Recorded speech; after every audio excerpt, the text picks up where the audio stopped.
Kali kami ng Butuan, ako ng misis ko. Nag-road mapping kami doon. Meron isang pastor ng sabihin ko yung denomination. Sige, sabihin ko na. Ayaw ng misis. Pag nalala.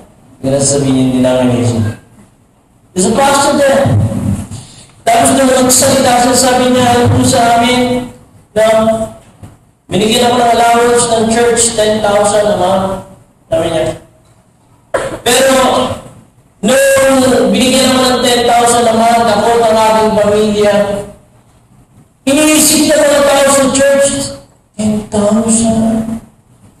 Ang laki naman.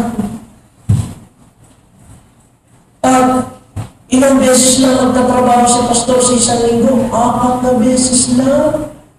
Tuwing linggo lang. Linggo na umaga, mga aral.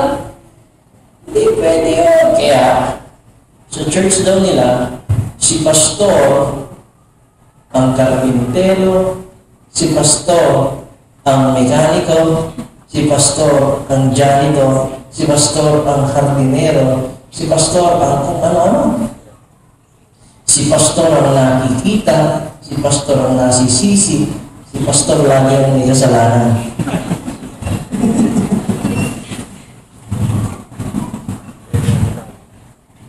Amen? Nakakalugo. Naantingin sa mga pastor na mababa. Kaya marami mga tao doon sa mga probinsya. Pag meron silang mga anak, kahit na Kristiyano sila, no? Nasabihin nila sa anak nila, huwag kang magpapastor. Amen. Saka maraming mga babae, takot mag-asawa ng pastor. Lalo pera pastor. Amen. Hello. Ano mo tayo? They do not understand that if you live out your kingdom purpose, that is the blessing of God in your life. And because they do not see it, they do not live it. They do not understand it, they do not live it.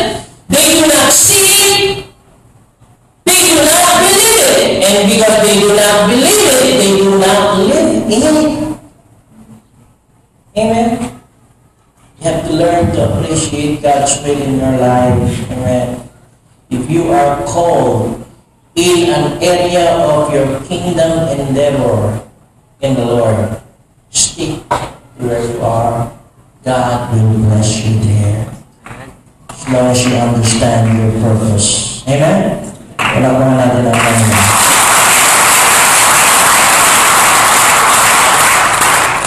Naalala ko si Hudson Taylor. Si Hudson Taylor, na tinanggap niya yung call to be a missionary. Pagkamat mayaman yung father niya, accepted to be a missionary. During the time na wala bang technology. At ang tinanggap niya yung mission ay papunta sa China. Tapos nung tinanggap niya ang kanyang calling as a missionary, meron silang mission house na nagpa-fund ng lahat ng expense ng isang missionary. Pero sabi niya sa Lord, Lord, if this is your will in my life, you provide for me. Anong ginawa niya? Nung pumunta siya sa mission house nila, magsasend na missionary, sabi ng mission house, now, how much salary do you want and how much allowance do you want to go to China? Sabi niya doon sa mission house, no, I don't need your money because my father will provide for me. Kanya na madam.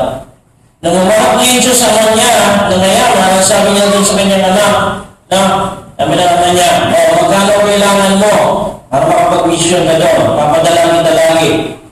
Magkano gusto mo ipadala ko sa'yo? Sabi ni Hudson Taylor, no, you do not need to provide for me because the mission house will provide for me.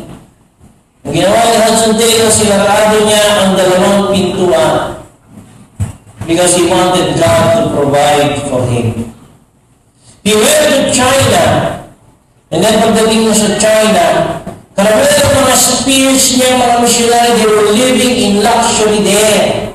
Kasi malaki ang value ng pera nila doon sa China. But he was living with the peasants. But because of this, he began to understand the heart of the peasants. He began to reach preached the law. He began to be effective in his ministry. You know, Hudson Taylor became one of the greatest missionaries in China. At siya ang nagsabi, where God leads, He feeds. Where God sends, He provides. Amen? Amen po. Palakpakan natin ang Panginoon. Sabi ng Biblia, seek first thy Lord. At anong idadagdag ni Lord? Lahat ng kakailanganin. Walakin mo yung kalooban niya.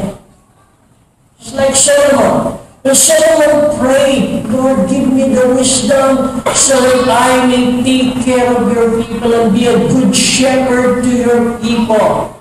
God said, because you asked for this, even the things that you did not ask, I will give to you. Amen? And yun may layunin ng Diyos sa buhay ng bawat isa sa atin. May kalooban ng Diyos sa bawat isa sa atin. The Bible says here, no? Isahin po natin. Sabi ni Jesus sa John chapter 4 verse 34, my meat is to do the will of Him that sent me and to finish His work. To finish the work of the Father. The work of the Father is not the restoration of the kingdom of God.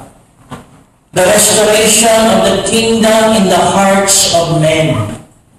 Kaya nga, si Jesus bago akit sa langit, sinabi niya sa kanyang salita. Sa Matthew chapter 28 verse 18, all power is given to me in heaven and earth. Go ye therefore and teach all nations, baptizing them in the name of the Father and the Son and the Holy Ghost, teaching them to observe all things whatsoever I have commanded you. And lo, I am with you always, even unto the end of the world. You know, God has a purpose why you are in your company. Stop whining, stop complaining. You are there because God placed you there. You are there to be a light.